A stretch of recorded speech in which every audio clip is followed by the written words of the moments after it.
ஷர்மிளா, இன்று மகிழ்ச்சி மகிழ்ச்சி மகிழ்ச்சி. தங்கம் வாங்குகின்ற நுகர்வோருக்கு மிகப்பெரிய மகிழ்ச்சி செய்தி இன்று வந்திருக்கிறது. இன்று ஒரே நாளில் மட்டும் ஒரு சவரன் தங்கத்தின் விலை 5360 ரூபாய் குறைந்திருக்கிறது. அண்மை காலத்திலே மிகப்பெரிய வீழ்ச்சியாக இது பார்க்கப்படுகிறது. ஆனால் ஒட்டுமொத்த பார்வையில் பார்க்கும் பொழுது கடந்த 23 நாட்களில், கடந்த மார்ச் 1ஆம் தேதியிலிருந்து இன்று வரை பார்த்தீர்கள் என்றால் கிட்டத்தட்ட 22,800 ரூபாய் குறைந்திருக்கிறது. கிட்டத்தட்ட தினமும் 1000 ரூபாய் குறைவு என்ற வகையிலே தங்கத்தின் விலை தொடர்ந்து குறைந்து வந்திருக்கிறது. எப்போது ஈரானிலே போர் வந்தவுடன் அனைத்து விலைகளும் ஏற ஆரம்பித்து விட்டன. தங்கத்தின் விலையும் கிடுவென உயரும் என்று எதிர்பார்க்கப்பட்ட நிலையில் தற்போது தங்கத்தின் விலை எதிர்பாராமல் தொடர்ந்து குறைந்து கொண்டே வருகிறது. ஈரான் போர் தொடங்கியிருந்து ஒரே நிம்மதியான செய்தி என்னென்றால் தங்கத்தின் விலை குறைகிறது என்பது மட்டும்தான். மற்ற அனைத்து விலைகளும் உயர்கிறது. தங்கத்தின் விலை மட்டும் யாரும் எதிர்பாராத விதமாக குறைந்து கொண்டிருக்கு. பொதுவாக இது போன்ற போர்கள் வந்தால் தங்கத்தின் விலை கிடுவென உயர ஆரம்பிக்கும். ஏன்னா தங்கத்திலே முதலீடு செய்வார்கள். தங்கத்தை நிறைய பேர் வாங்கி குவிப்பதால் தங்கத்தின் டிமாண்ட் அதிகரிக்கும், தேவை அதிகமாக இருக்கும், ஆனால் இருப்பு கம்மியாக இருக்கும். அதனால் விலை கிடுகிடுன்னு உயரும்.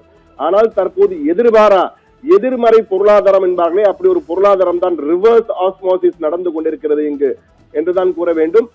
தற்போது கிடுவென இந்த தங்கத்தின் விலை குறைந்து வருவதற்கு அடிப்படை காரணமாக கூறப்படுவது, பொதுவாக தங்கம் விலை உயர்ந்தால் பங்கு சந்தை குறையும்.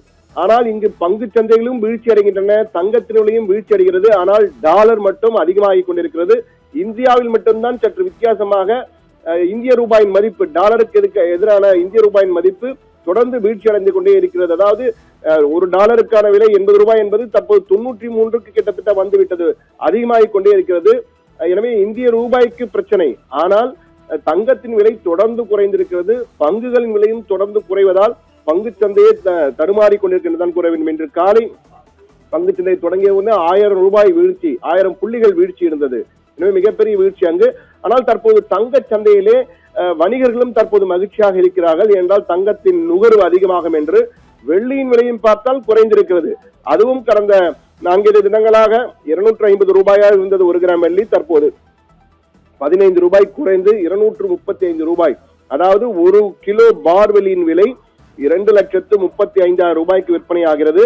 இது ஜனவரி மாதத்தே 4,20,000 ரூபாய் இருந்தது. கிட்டத்தட்ட 1,85,000 ரூபாய் குறைவு ஏற்பட்டிருக்கிறது கடந்த 35 நாட்களில் என்றுதான் கூற வேண்டும். தொடர்ந்து இந்த தங்கத்தின் விலை குறைந்து கொண்டே வருவதற்கு காரணம் இந்த போரின் எதிரொலிதான். ஆனால் இது நிலையானது அல்ல, இது எப்படி வேண்டுமானால் மாறலாம். ஆனால் பொதுவாக பார்க்கும்போது தற்போது 14% வீழ்ச்சி, ஒட்டுமொத்த விலையிலே 14% தங்கத்தின் விலையிலே வீழ்ச்சி ஏற்பட்டிருக்கிறது இந்த காலத்தில் என்றுதான் கூற வேண்டும். இந்த போர் தொடங்கியது கடந்த பிப்ரவரி 28ஆம் தேதி போர் தொடங்கியது. அன்றைய தினத்திலிருந்து பார்க்கும்போது தொடர்ந்து வீழ்ச்சி, நடுவில் மட்டும் ஒரு குறைவான விலையிலே உயர்வு இருந்தது. ஆனால் தொடர்ந்து வீழ்ச்சி தான் இருந்தது மற்றபடி. எனவே 14% தங்கத்தின் விலையிலே 14% குறைந்திருக்கிறது. இந்த புவிசார் பதற்றம் காரணமாகத்தான் தங்கத்தின் விலையில் வீழ்ச்சி இருக்கிறது. இது தற்காலிகமான ஒரு கரெக்ஷன், தற்காலிகமான ஒரு நிலை, டெம்பரரி கரெக்ஷன் என்று நகை விற்பனையாளர்கள், சந்த தங்கை விற்பனையாளர்கள் எல்லோரும், தங்க விற்பனர்கள் எல்லோரும் கூறுகிறார்கள். இது ட்ரெண்ட் ரிவர்சல் அல்ல, தொடர்ந்து குறைந்துவிடும், 80,000 கீழே வந்துவிடும், 60,000 கீழே வந்துவிடும் என்றெல்லாம் கிளப்பி விடுவார்கள். வதந்தியை நம்பாதீர்கள். ஆனால் 1 லட்சத்திற்கு கீழ் வருவதற்கான வாய்ப்பு அதிகம் இருக்கிறது. இன்று மாலையோ அல்லது நாளையோ கூட 1 லட்சத்திற்கு கீழ், 1 லட்சம் ரூபாய்க்கும் கீழ் 1 சவரன் தங்கத்தின் விலை வருவதற்கான வாய்ப்புகள் அதிகமாக இருக்கிறது. இதே நிலை தொடர்ந்தால் கிட்டத்தட்ட 95,000 ரூபாய் வரை வருவதற்கு வாய்ப்பு இருக்கிறது. ஆனால் எந்த நேரமும் கிடுகிடுவென உயர ஆரம்பிக்கலாம். ஆனால் தற்போதைக்கு தங்கத்தின் விலை குறைந்திருக்கிறது என்பது மகிழ்ச்சியான செய்தி, நுகர்வோருக்கு மிக மிக மகிழ்ச்சியான செய்தி என்றுதான் கூற வேண்டும். ஷர்மிளா.